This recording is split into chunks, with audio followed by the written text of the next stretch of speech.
Aujourd'hui, on se retrouve pour la partie 2 des fonctions, donc ça va être fonction et graphique. Donc ici, déjà, on a un graphique, donc, avec deux axes et une droite. Donc déjà, la droite, ici, elle passe par l'origine. L'origine du repère, c'est l'intersection des deux axes. Ça veut dire que la droite, ici, représente une fonction linéaire, puisque la fonction affine ne passe pas du tout par l'origine. Donc déjà, ici, on peut noter que c'est une fonction linéaire. Je vous rappelle ici que la fonction linéaire, c'est un résultat égal un nombre qu'on appelle coefficient, je vais remarquer, l'écrire de nouveau, fois un autre nombre qu'on appelle antécédent. Donc sur un graphique, les images se lisent sur l'axe qu'on appelle Y, qui est l'axe des ordonnées. Et le Y, c'est cet axe-là. Voilà, c'est celui-ci. Donc pour s'en souvenir, ordonnée, vous voyez, si on fait la petite boucle du haut, je poursuis, voilà, c'est cet axe-là. Et le deuxième axe, ici, se lie sur l'axe des abscisses, ici. Et donc, c'est l'autre, c'est l'axe horizontal. Et donc, pour s'en souvenir, certains élèves font le A et hop, ils poursuivent le A. C'est cet axe-là. C'est un petit moyen mnémotechnique pour s'en souvenir. Ce sont des élèves qui m'ont donné ce moyen et je le trouve pas mal. Sinon, moi, je dis que c'est l'ordre alphabétique. L'axe horizontal, et dans le dictionnaire avant le mot vertical, et X est aussi avant grec dans l'ordre alphabétique. Ça marche moins bien, surtout pour les 10, mais le coup de O et A, je trouve ça pas mal, donc je vous le donne. Voilà. On aura exactement les mêmes questions que précédemment, que dans la vidéo d'hier. Si vous ne l'avez pas vue, je vous invite à aller la voir. Donc on demande souvent l'image, l'antécédent, et l'expression algébrique. L'expression algébrique, voilà, c'est ça. C'est-à-dire que là, on a X, là, ici, on aura f de x, et on veut trouver ce coefficient. Donc, je vais tout vous résoudre, et après, nous ferons un exemple sur les fonctions affines. Donc, ici, on veut l'image, comme la fois dernière, comme la vidéo d'hier. Donc, je vais reprendre ma petite ardoise. Ici, donc, je veux l'image. Ça veut dire que je cherche ce nombre-là. Et donc, forcément, on a celui-ci, C3. Donc, ça veut dire que le 3, je dois le lire sur l'axe des abscisses. Je n'ai pas besoin de calcul pour lire. Je vais utiliser directement le graphique ici. Ce sera pour la question 3. Donc, je dois partir plutôt sur l'axe des abscisses pour lire le résultat sur l'axe des ordonnées. Donc maintenant, je vais utiliser le graphique et je vais aller voir ça. Donc on a dit qu'on prenait l'axe des abscisses qui est le X, donc 1, 2, 3. Je monte jusqu'à la droite et après je dois aller lire le résultat sur l'axe des ordonnées. Eh bien c'est 1,5. Voilà. Ensuite on me dit l'antécédent de moins 1.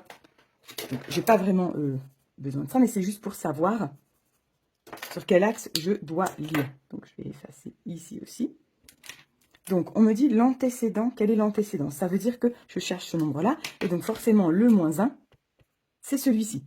Et je dois lire cette fois sur l'axe des ordonnées. L'axe des ordonnées, c'est le Y. Je dois partir de moins 1 sur cet axe.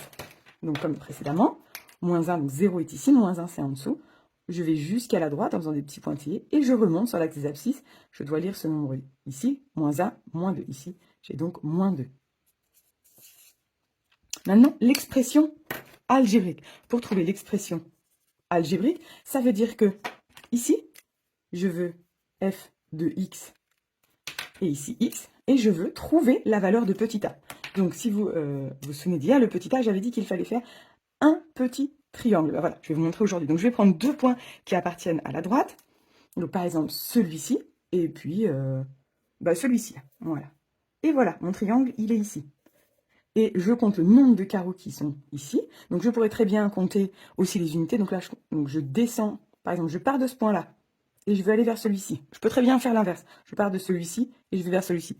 C'est pareil. Hein. Donc là, je descends. Donc, ça fait moins 2.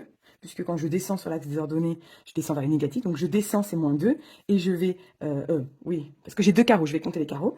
Et ici, j'ai 1, 2, 3, 4. Donc, moins 4. Et bien, pour trouver le petit a qui est ici, je dois faire comme calcul moins 2 divisé par moins 4. Moins plus, donc le résultat sera positif. 2 divisé par 4, 1 demi ou 0,5.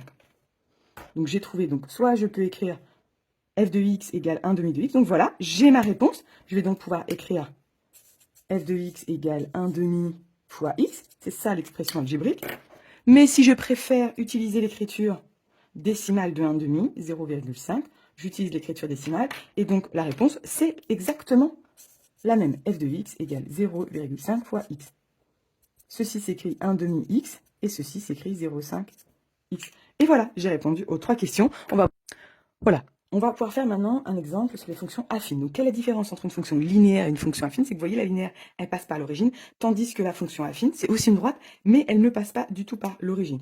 Donc ça, c'est une fonction affine. Les deux, ce sont des droites. En seconde, pour les élèves de seconde, ils verront d'autres types de fonctions. Donc, les mêmes questions que précédemment, on va lire l'image de moins 3. Donc, je reprends ma petite ardoise. L'image, ça veut dire que je cherche ce nombre-là qui va lire sur l'axe des ordonnées. Et donc, on me donne forcément moins 3. Je vais donc partir de l'axe des abscisses. L'axe des abscisses, c'est toujours la même chose que précédemment. C'est celui-ci. Et l'axe des ordonnées, c'est donc celui-ci. Je dois donc partir sur l'axe des abscisses. Donc, je regarde où c'est. Moins 1, moins 2, moins 3. Je vais jusqu'à la droite. Donc, je monte. Et je lis le résultat sur l'axe des ordonnées. J'ai donc 1,5. Question numéro 2, je veux l'antécédent de moins 5. Donc cette fois, ça veut dire que je n'ai pas ici ce nombre ici, sur l'axe des abscisses. Donc ça veut dire que le moins 5 qu'il me donnait dans la question, je dois partir de l'axe des ordonnées. Et je trouverai le résultat sur l'axe des abscisses. Donc je pars de moins 5 sur l'axe des ordonnées. Donc moins 1, moins 2, moins 3, moins 4, moins 5. Je vais jusqu'à la droite, tac, et je remonte jusqu'à l'axe des abscisses pour lire le nombre. Ce point qui est ici, c'est 1, 2, 2,5. Ok. Même question qu'avant. Donner l'expression algébrique. L'expression algébrique, ça veut dire quoi? Vous voyez, j'utilise toujours la même formule. Et ça, pour les 10, c'est quand même très pratique. 3 questions, une seule formule à retenir. Il faut compléter. Ça veut dire que je veux avec x. Donc, je complète les cas. Je veux f de x. Ici, je veux laisser x. C'est une fonction affine. N'oublions pas de rajouter sur le schéma le b. Le b qui est ce qu'on appelle l'ordonnée à l'origine. Alors, ça peut être un petit peu compliqué à comprendre ces mots. Donc, l'ordonnée, ça veut dire, ça se lit sur cet axe-là, et l'origine, ça veut dire en 0. Donc, déjà, sur mon graphique, il est là. 0, l'origine. La droite, elle coupe ici. Vous voyez, le b est ici. Le b sera donc négatif. Moins 1, moins 2. Je peux donc compléter la case verte, moins 2. Vous voyez, et l'expression, elle est presque écrite. Comme tout à l'heure, il me manque le nombre a. Eh bien, comme tout à l'heure, je vais donc faire le petit triangle. Donc, je vais trouver 2 points qui sont sur la droite. Je peux partir de ce point-là, il est bien sur la droite, et je peux, par exemple, celui-ci, c'est ce qu'on appelle ses coordonnées sont entières, il est facile de lire. Donc, je dois faire le triangle. Tac, voilà, vous voyez, je le dessine. Hop, il est là, mon triangle. Et comme tout à l'heure, je vais compter les carreaux. Donc, je pars du point qui est en haut, mais je peux partir du point qui est en bas, c'est pareil. Donc, je pars du point d'en haut et je vais compter, moi, les petits carreaux. On pourrait très bien compter les unités. Donc, donc, je descends, ça veut dire que le résultat sera négatif. Donc, 1, 2, 3, 4, 5, 6, 7. Donc, moins 7 carreaux. Et après, je dois aller vers la droite pour arriver jusqu'au point vert. 1, 2, 3, 4, 5, 6. Et vers la droite, c'est positif. Donc, je dois diviser celui-ci par 6. Donc, moins 7. Donc, le petit a, c'est moins 7 divisé par 6. Sauf que, quand je le fais à la calculatrice, donc, regardons ce que ça donne ensemble. 6. Vous voyez, la division, elle ne se finit pas. Ça veut dire que je ne peux pas donner une valeur approchée. Je vais devoir appuyer sur la touche SD et laisser l'écriture fractionnaire, la fraction. Eh bien, c'est pas grave.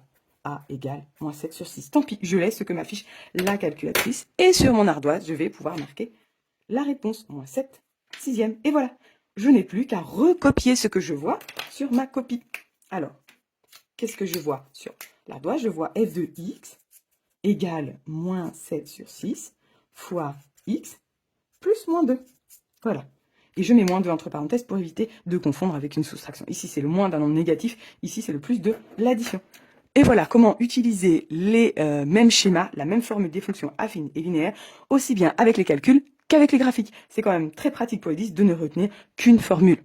Voilà, j'espère que fonction affine, fonction linéaire, c'est un petit peu plus clair et surtout comment aider vos enfants en utilisant ces petits schémas. À bientôt!